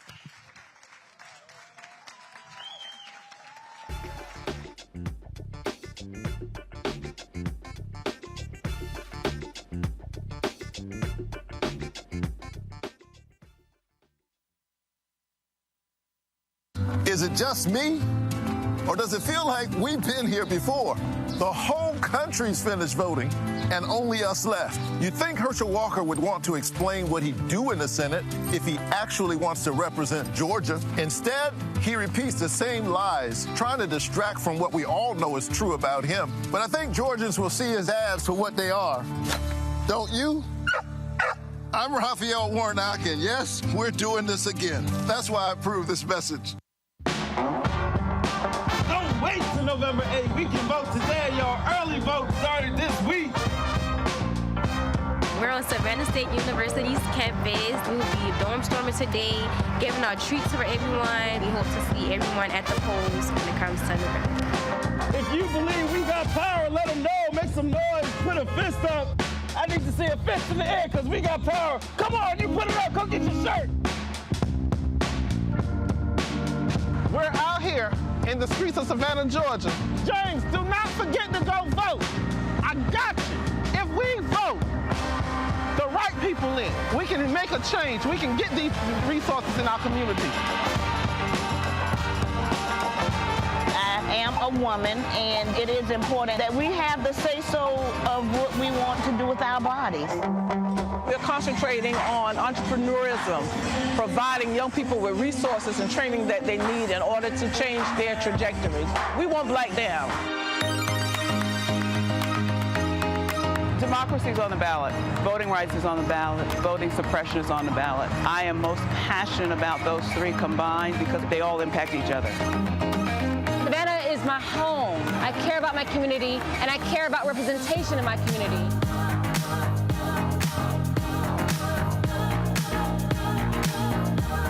Our voices are still going to be heard no matter what kind of obstacles try to come up against us to stop us from voting. We're still going to be standing our ground.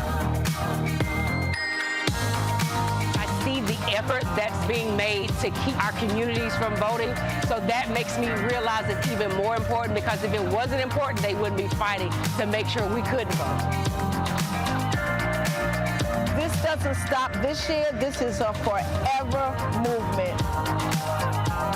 We're going to exert our power as a people. Walk in our rightful place.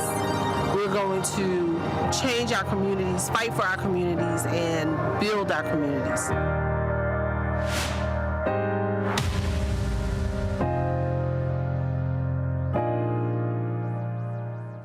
I'm Deion Cole, and you're watching Roland Martin Unfiltered. Stay woke.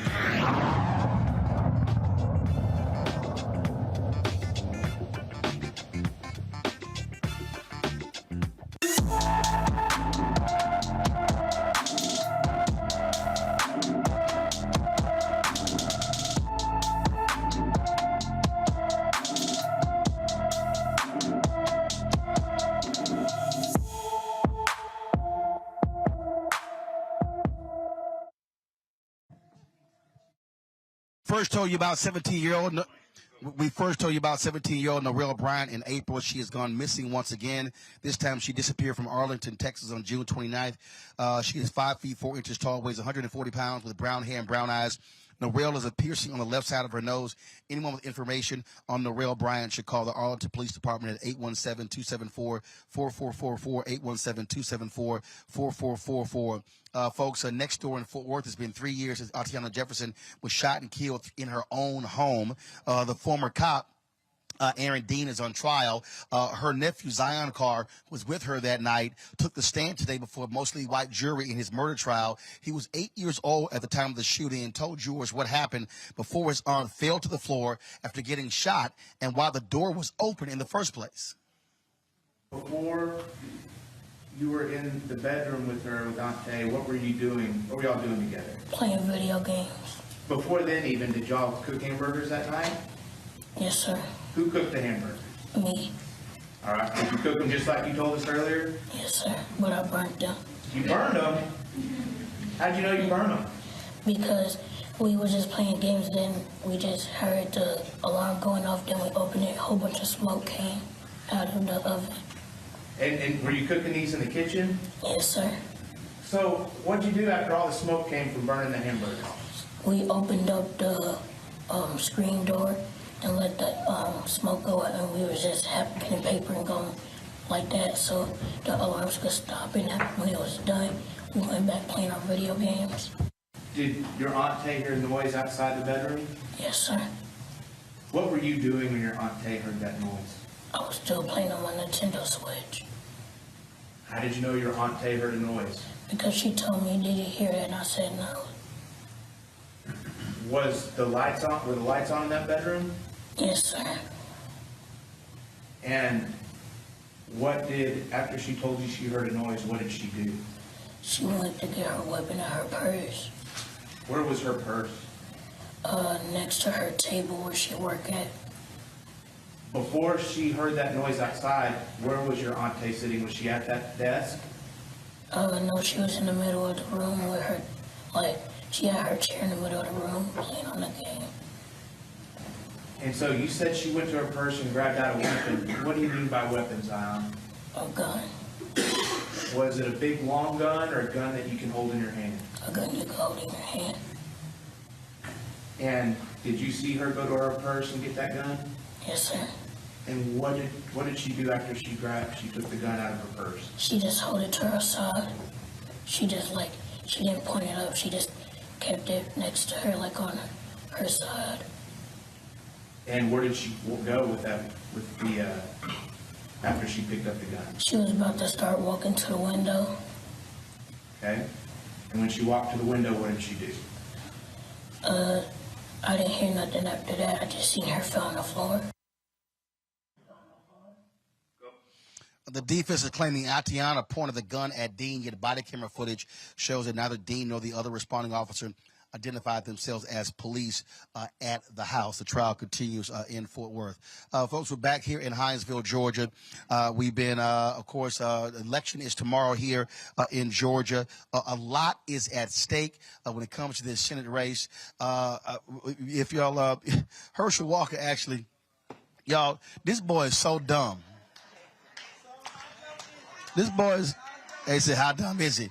This boy is so dumb, he actually said that the race tomorrow will determine who controls the House. Y'all, the fool is running for the Senate. Republicans have the majority in the House come January 1. And then his race won't even determine who controls the Senate. It's 50-50. Vice President Kamala Harris is a tie. And so if Warnock wins, they simply are 51-49. That's how dumb Hershel Walker is. And I just got to go. I just got to go to our panel. And I think what's insulting to me, Stephanie, I'm going to bring in Julian, Renita, and Omakongo as well. What's insulting to me is when I see Senator Tim Scott running around with Hershel this weekend. When I see that fool Lindsey Graham of South Carolina actually saying, they don't want Hershel to win because if Hershel wins, young black people become Republican.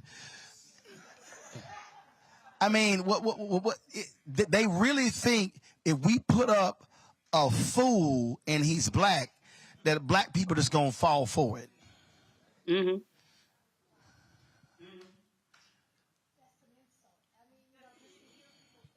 That we have not evolved, I guess. I guess they think we're still on the boat. I'm not sure, but I think we're intelligent enough to make our own decisions based on what's going on in our lives and not what's going on in someone else's life. So I find a lot of this insult when you listen to people speak to us as though we're one thought process, one mind, one singular vision, but we have a mind and we're individuals and we make our own decisions, not based on what Hershel Walker or anybody else is doing. The thing for me, the thing for me, Donald, is when you look at the critical issues that we're talking about, when you look at health care, when you look at contracts, we could go down the line. It ain't even close between Walker and Warnock as to who is the better choice for black Georgians. Amen. Hershel is a fish out of water, man. And he knows that. And the people who are pushing him, they know that. It's just a matter of this party loyalty thing as well as just trying to maintain power. They know very well when you sit Hershel next to Reverend Warnock, there's just no competition whatsoever.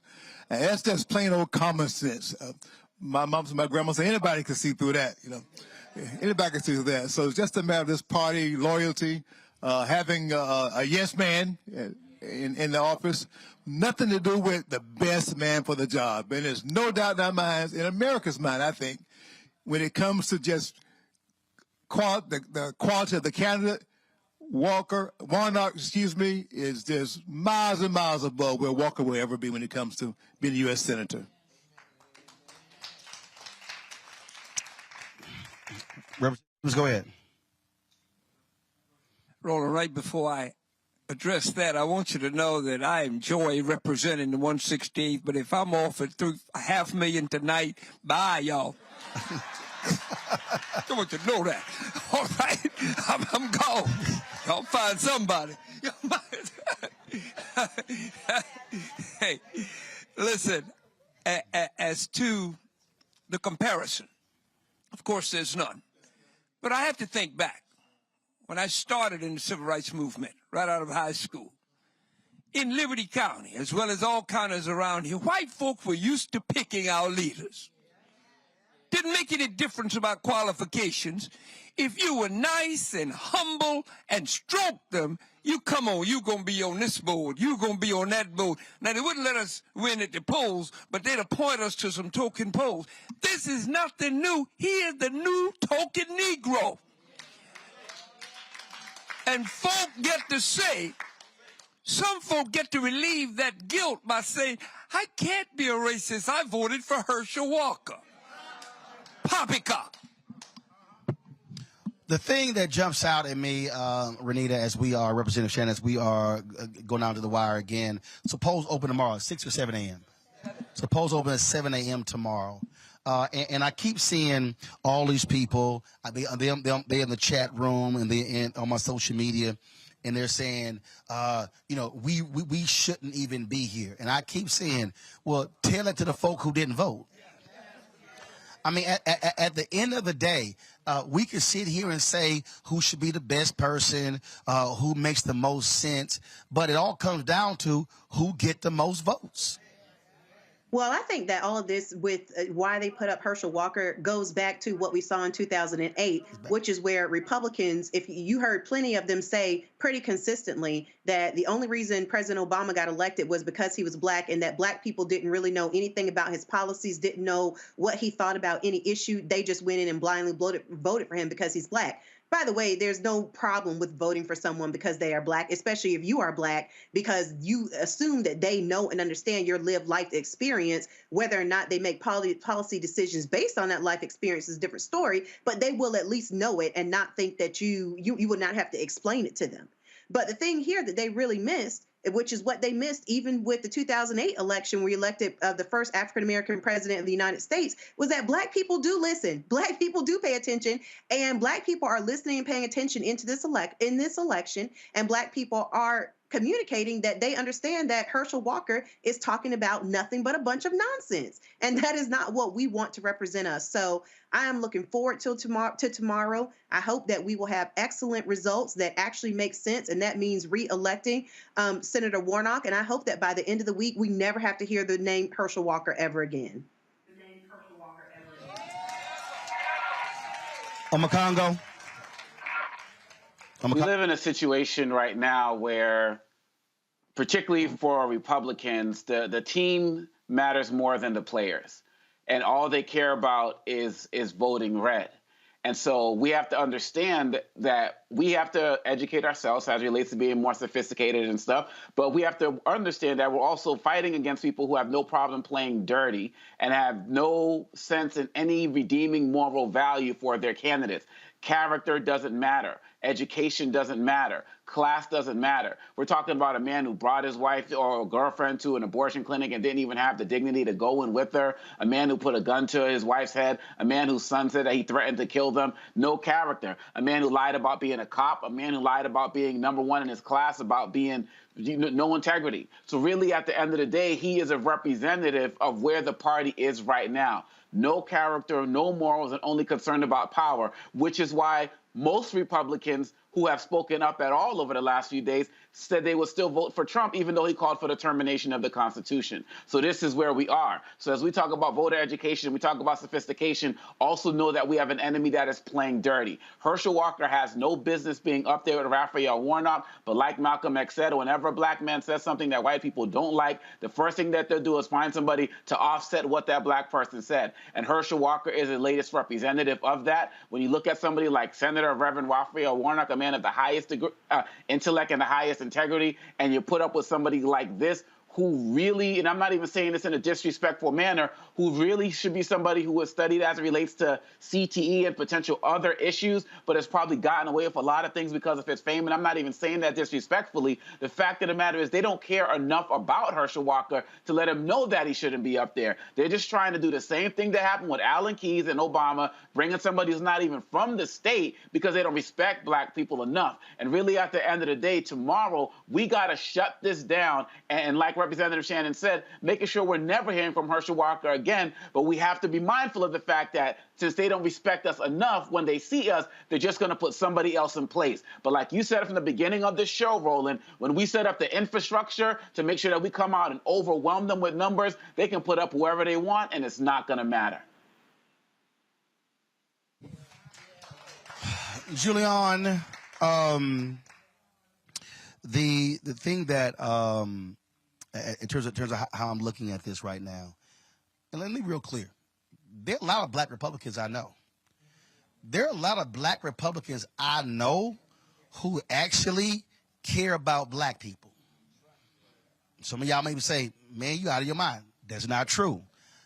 I know this. They are black Republican for their reasons. Not a problem. But I have talked with them, and I've seen what they have done. The issue for me when I think about a Herschel Walker, I cannot help but think about Isaiah T. Montgomery. Herschel Walker is an Isaiah T. Montgomery black man. Now, all of y'all who have no understanding of history, who ain't read a single book, then what you understand is that Isaiah T. Montgomery was the only black delegate at the Mississippi Constitutional Convention in 1890. The white folks in Mississippi were so angry that black people were being elected statewide that they literally gathered and they said, we have got to stop these niggas from voting. And they changed the Constitution in 1890. And Isaiah T. Montgomery, who owned a few businesses, actually voted with these white racists to deny black people the right to vote at the Constitutional Convention in 1890. Ever since 1890, there's not been a single black person elected statewide in the state of Mississippi, even though Mississippi has the highest concentration at 38% of black people in America. There's no doubt, based upon what I have seen and what I've heard, that Herschel Walker, Julian, is an Isaiah T. Montgomery black man. Well, you know, not only is he an Isaiah T. Montgomery black man, but there are a whole lot of them out there. Now, like you, I have many Republican friends and colleagues who say they care about black people, and I believe many of them do. We could call the role of people like, Michael Steele, who I think is a very good guy, and some others. At the same time, what we know is that party is poison. Repeat that, poison to black people. And they're always able to find an Isaiah T. Montgomery somewhere in the woodpile to come out and say something. The story of Herschel Walker is a story of evil, manipulating, stupid. And I say that with respect to everyone, Omakongo. I like the fact that you say you respect. I respect every human being. But these are human beings who are cray-cray to the cray-cray. How did they get Walker, with his limited intelligence, to move from Texas to Georgia simply to run for Senate? How is he still taking tax deductions on his Dallas home when he claims he lives in Georgia and wants to represent that state? Why is nobody, I mean, I've heard it. Somebody needs to sue his behind that. How can he represent Georgia when he is a full-time resident with all tax benefits thereupon of Texas? But they brought him in because they figure that black folks were stupid enough, which we're not, to vote for Bubba the Fool as opposed to a highly qualified, amazing black man. But white folks think that black people are stupid. And unfortunately, some black people are. When we look at the Isaiah T. Montgomery story, we see it replicated over and over again. people dangle something in the face of some random Black person and say to them, will you roll with us? And then, Willie Lynch is a fiction, it's not real, but there's realness in it. Why are so many of us so down on ourselves? Roland, the piece you just did about HBCUs, if I could have stood up and hollered, you probably would have cut me off. But it was brilliant because it's so true. We don't believe in ourselves.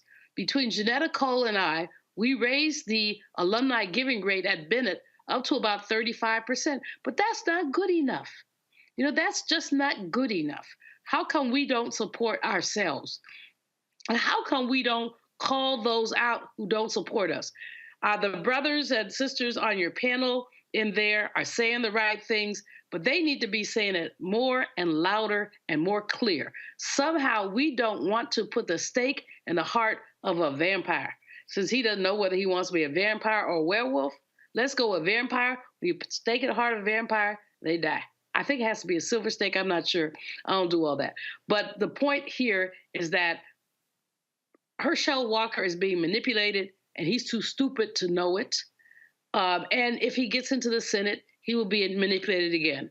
But I'm excited about Black Georgia. I'm excited about Melanie and Latasha and the folks that keep getting people to come out. And it's 24 hours. It's 24 hours. Folks, we need your votes. I don't care what you think about what. Just go and vote for Raphael Warnock, not only because he provides Democrats with a cushion, but also because he brings the right thing to the table in terms of issues. That's what it's about. It's not about the werewolves and the vampires. It's about poverty. It's about health care. It's about women's rights. It's about the many ways that our predatory capitalist system has oppressed Black people and those who are pushing back against it. Roland, this is crunch time. I'm so glad you're there. And like I said, put a stake in the heart of the vampire.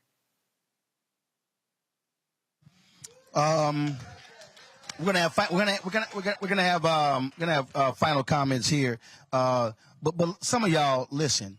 If y'all want to get in the chat room and y'all want to run your mouths, first of all, if you're gonna try to correct me, you might want to have your little facts straight. So whoever, I can't. If I find you, I'm gonna call your name out. Y'all know how I do. I don't know who had the audacity to come on the chat room and try to tell me that Black people are 43%. Javion Riley, I found you said actually Mississippi Black population is 43% undercount and growing. Yo, man, stop, dog. It's 38%. Okay. The population estimate right here for the U.S. Census. And I know you get a whole deal about your undercount. I get it, but that ain't flying player. It's 38%. It's 38%. Okay, and I was on the plane with Congressman Benny Thompson from Mississippi, the only Black congressman from Mississippi on Saturday. So you don't want to go there. So I mean that's cute, but it's 38%. All right. So I guess you just try to be a little popular today. Now we know, Javion. All right, so let's do this here. There's somebody right now. They're watching. They might be listening, or there's somebody who folks in this audience they know. And they are saying, man, I ain't wasting my time tomorrow. It's going to rain tomorrow. I ain't going to have time. And so what would you say to them? You got 30 seconds to tell them why they should vote in this runoff. I'll start with you, Donald. What would you tell them? Why they should get off their butts beginning at 7 a.m., closing at 7 p.m. to vote tomorrow? Somebody in this room? No. Somebody who's watching, listening, or there might be somebody, and the folks in this room know, and they need to go back and tell, they know somebody who said, I ain't really sure. If you have not heard, a high price has been paid for African Americans to express their voice, to have their voice heard through the ballot. I mean, Dr. King said so much about it, and others too. And those folk who are in this room from Liberty County, we have a long history, too, of being involved in voters' rights. You have the opportunity tomorrow, if you have not already early voted, to go out and vote to make a difference in the progress, the future, the vision of America. So many things rely on it. I mean, our young people, programs for them, infrastructure, which is needed almost everywhere. A plethora of items are needed, so you can make the difference. You can make the difference. And so if you haven't, I hope you're motivated now. Hope you motivate others to go out and take advantage of it. And don't let it pass you by. Don't say, I wish I would have after it's over. Now is your time. Now is your time. All right. I heard a lot about Mississippi. I'm from Mississippi, so hey, Mississippi. But being from Mississippi, you saw things a lot different than people. I've been all around the world, and just knowing the way we grew up, the way we were treated, the way we saw things and did things, you don't realize that your vote does count. You don't realize that what your mother, your grandmother, your grandfather, those people sacrificed in order for us to be there. And we forget about that because we're younger. We don't remember. We didn't see. We didn't do. We didn't go without. But just go back to Mississippi. It'll show you, because there's a lot of places in Mississippi that are still doing without. Your vote matters. That job that you're on, that you feel like you can't leave to go vote, that job is still going to be there. But your vote matters, and you matter. So show up, show out, and make your vote count.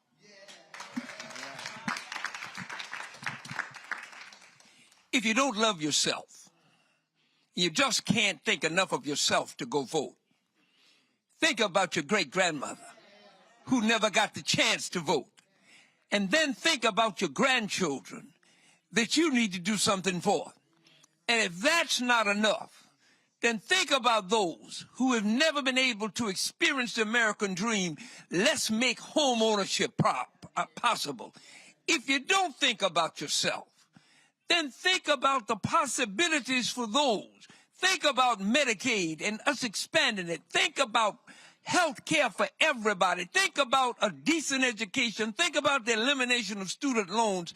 Do it because you know somebody that needs it, since you obviously don't need it if you ain't voted yet. I'll close this out. We're here during the general election. Here during the runoff, we've been to multiple places: Athens, Swainsboro, Statesboro, Sandersville, Savannah. We were in Atlanta, here in closing this out in Hinesville. What I need folk to understand is I'll give you an example. I was at a school choice meeting, and you probably had about $20 billion that was in the room. And there were two black people. I was one of the two. The Latino guy was in the room. And I was talking about my initiative, School Choice is the Black Choice. And a Latino guy says, he said, I believe in diversity and inclusion. What about Latinos? I said, listen, you're more than happy. You're more than welcome to start School Choice is the Latino choice. I'm here for black people. And I was real clear in the room. I said, I'm here for black people.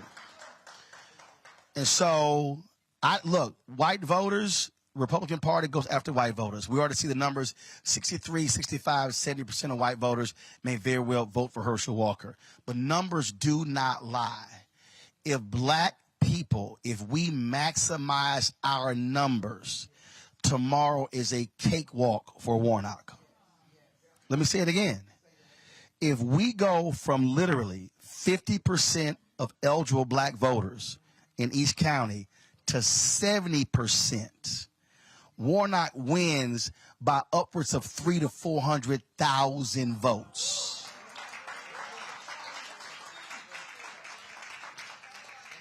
Biden-Harris wins Georgia in 2020 by 11,000 votes. But you still had hundreds of thousands of black people who didn't even vote. And so when you talk about, if you're sitting here saying, man, I ain't sure, do remember, Warnock voted with Democrats to cap insulin at $35 a month. My daddy, my brother, both of my grandmothers all had diabetes. You're now talking about not paying $400 a month. And y'all, just do the math, okay? If you're paying $400 a month insulin, if you're watching right now and you're paying $400 a month for insulin, and all of a sudden you now paying $35 a month, that means that your grandmother, your grandfather, your daddy, your mama, your brother, your sister, your aunt, your uncle, your cousin, niece, whatever, is saving $365 a month. That means they are saving $4,380 a year. Hershel said, eat better. Now, should we eat better? Yes. Should we exercise more? Yes. But should we also have access to health care? Yes. Who doesn't support the Affordable Care Act? Herschel Walker.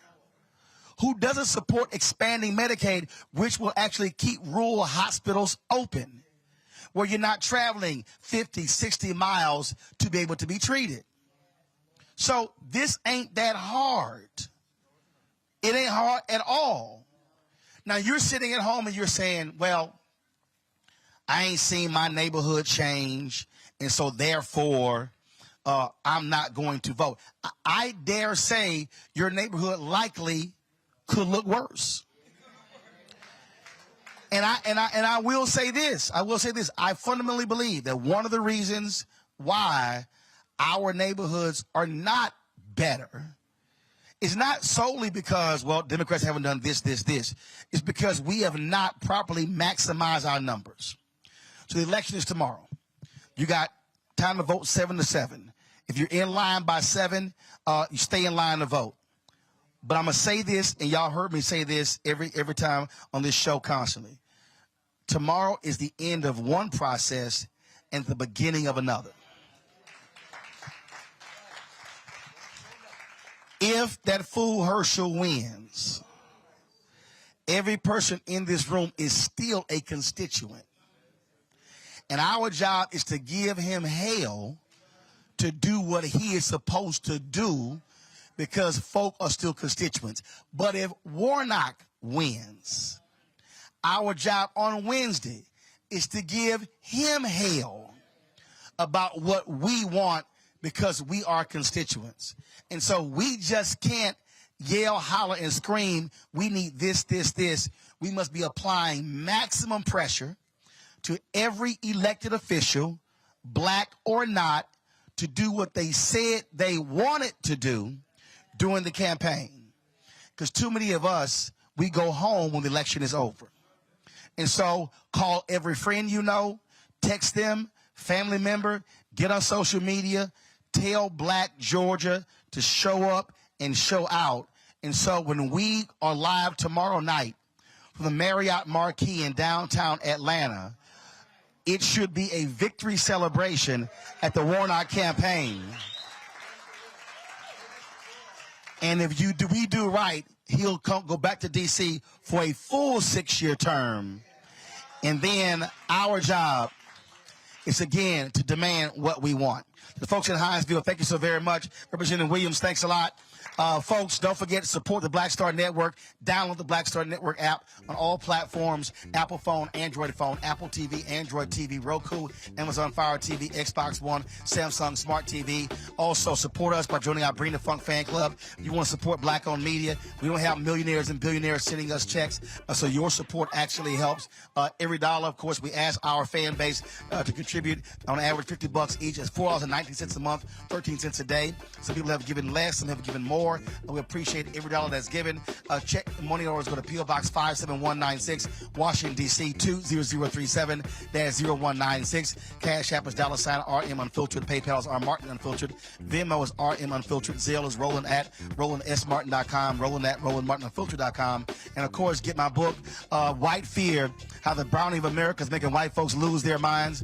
Available at all bookstores: Amazon, Barnes & Noble, Target, Books A Million. You can also download the audio book from Audible. And also, if you want, I told y'all, don't talk the talk, support Black institutions. You can also order the book through a Black bookstore as well. Folks, I'll see y'all tomorrow from Atlanta. We'll be live at the Warnock Hit Victory Party tomorrow for the show. We'll be live 6 to 8, then we'll come back on the show as more of the election results come in. So hopefully by tomorrow night, we'll actually have a winner in this U.S. Senate runoff race. Again, Hinesville, thanks a bunch. Thanks, everybody, all the cities we've been to. Folks, y'all know how I end the show. I'll see y'all tomorrow. Holla!